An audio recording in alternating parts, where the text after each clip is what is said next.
This is how a typical small Polish graveyard looks like. And we have a special occasion today because these noises that you can hear is the construction of the brand new part of this cemetery, which we will check out in a minute.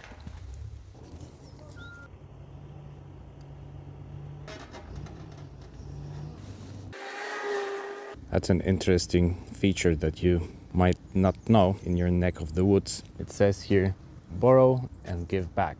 We have some tools here, watering cans, rakes, and a lot of, I don't know how to call that, funeral candle holders? No. If you don't have a place to put the candle in, you can just take one of these right from the shelf and nobody will say anything, because these are discarded by the people who were bored with them and bought new ones. So it's a nice little feature. Most of the people that have graves here have their own tools, and they are typically hidden in one of the benches, like this one. Let's see if it's open. Yeah, no lock here. So as you can see, there's some stuff in here.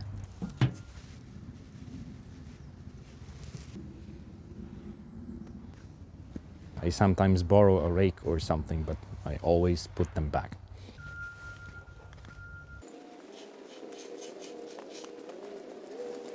This was a German cemetery because we are in Western Poland, which was a part of Germany before World War II, but it became Poland. So there's not a single original German grave left here.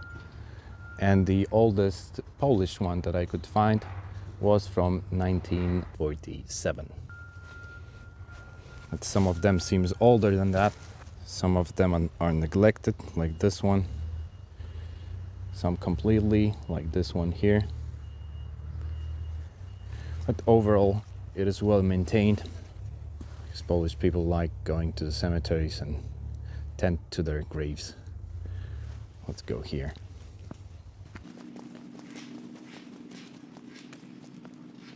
This is how it typically looks like. It's hard to even go in between the graves.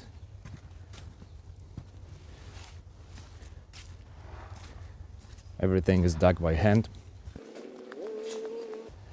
We have some brand new burials here, so I can show you how the first stage of a Polish gravesite looks like. First, you have a burial mound like this. This lady died 2 years ago. Here you have a great example of what kind of a soil is here. Beautiful golden sand. This is perfect for grave digging. But this is not a grave. There's some kind of a pipe going here. You can see it here in the middle. There are some markings here. I think this will be all dug up to connect the water to the new section of the cemetery.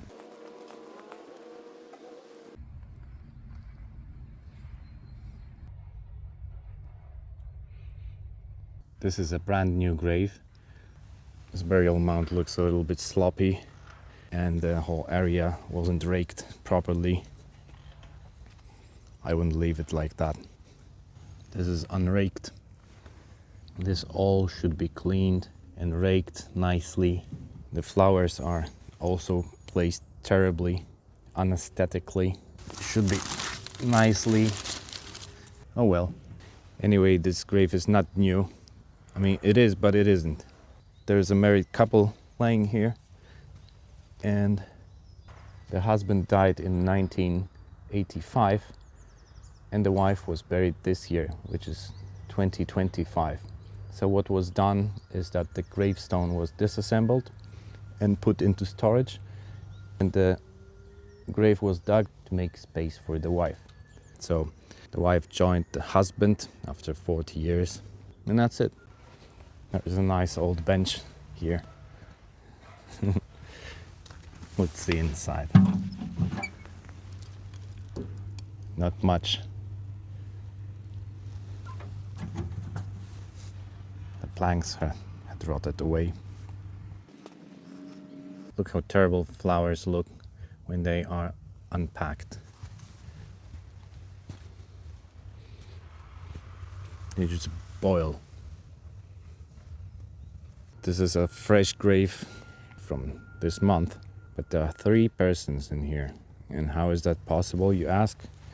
Well, reburial, that's the word. The first person died in 1994, then the second one in 2000, and 25 years had passed, and the third person died. So the first and the second person was reburied deeper. And this is a common practice in Poland as well as in many other countries around the world, which may be shocking to some, but that's life and we see nothing wrong with it. It doesn't have anything to do with greed or money. It's just a matter of a lack of space. And the families want to be buried together. So here's a vintage water pump. Let's see if it works.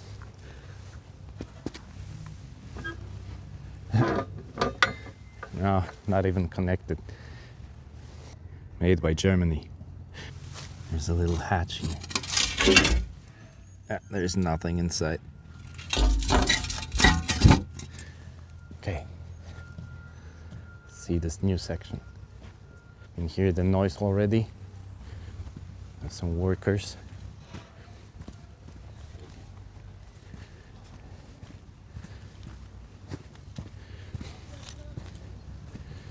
Here's the construction site.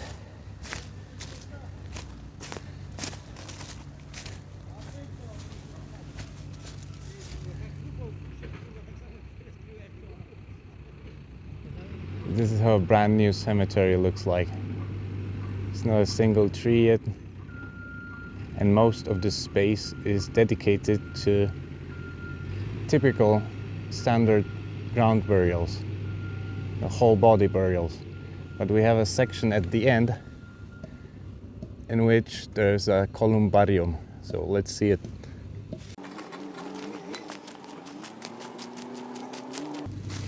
As you can see, there are no graves here because of these trees. It would be a horror to dig through these roots, too dense. Here we have a part for the urns.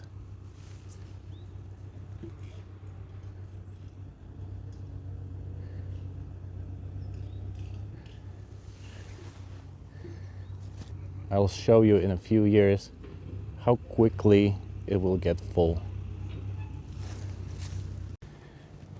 It's interesting that only such a small part is dedicated to urns, when cremation makes over 60% of burials in Poland. But this is because we can put urns under the existing tombstones, which makes all of these graves reusable. So this is an altar. On special occasions, there's a priest standing here and preaching. Someone left a little plastic Jesus here and 2 rosaries. Glow-in-the-dark rosary. Okay. Let's put them nicely. There.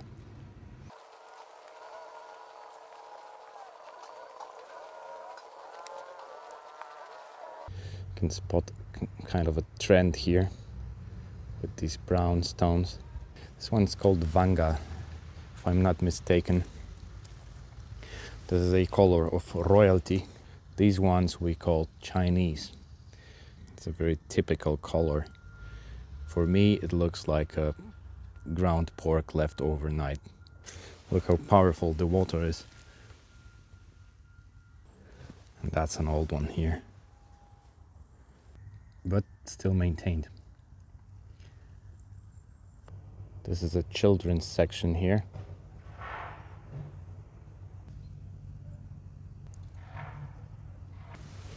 So sometimes it just stays like that, like just a burial mound with a cross here, and that's it. Not everybody can afford the tombstone.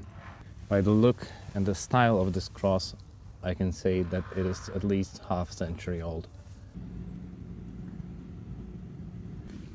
It says, "Mom, you are forever in our hearts."